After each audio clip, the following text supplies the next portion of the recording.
بسم الله والصلاة والسلام على رسول الله عليه الصلاة والسلام. النهاردة ان شاء الله مع بعض في فيديو جديد هنعمل مع بعض كده شوية فشار زي ما انتوا شايفين كده بالشطة والليمون.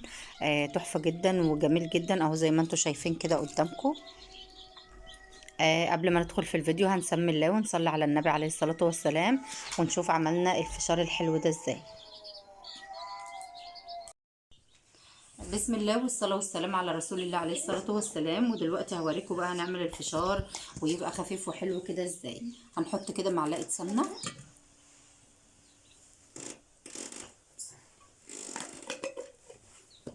ونسيبها كده لحد ما تسيح شوية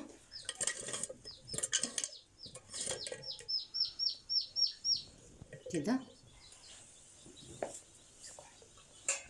عشان يبقى خفيف وجميل كده معاكم.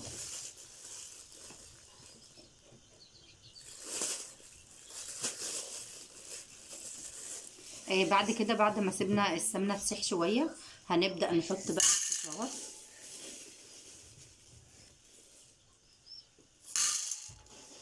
ان شاء الله يعجبكم، بس بعد ما نصلي على النبي عليه الصلاه والسلام ونحط لايك للفيديو هنعمل كده شويه فشار مع بعض حلوين كده. انا حطيت معلقه سمنه زي ما انتم شايفين كده اهي، وحطيت عليها الفشار على طول علشان يبقى خفيف معانا كده ويفشر بسرعه. وهنجيب دلوقتي الملح، نحط بقى شويه ملح صغيرين واحنا مع بعض اهو خطوه خطوه.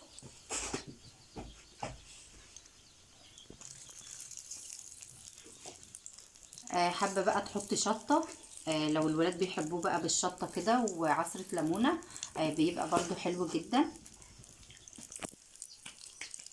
اهو زي ما انتوا شايفين.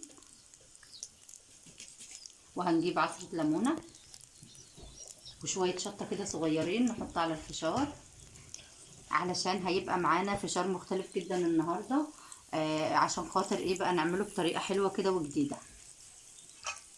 واحلى واجمل من اللي انت بتشتريه طبعا من بره.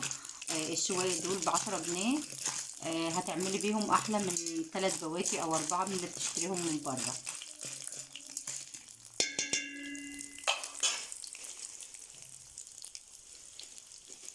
هنزود كميه الفشار، انا طبعا مهديه النار جدا عليه.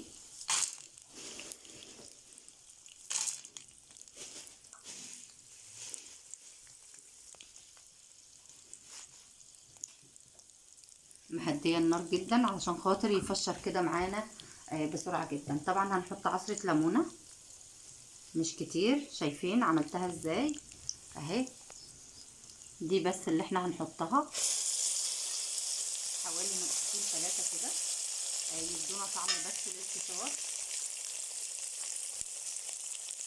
وكمان معانا الشطه وهي عشان حرقه قوي احنا هنحط شويه صغيرين كده اهي يدوا بس طعم معانا للفشار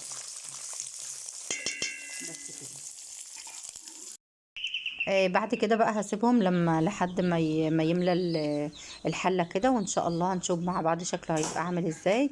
ان شاء الله الطريقه هتعجبكم جدا. شايفين اهو معاكم خطوه بخطوه، جربوه ان شاء الله بالليمون بقى وبالشطه كده هتلاقوه حلو جدا. تابعوا معايا الفيديو للاخر.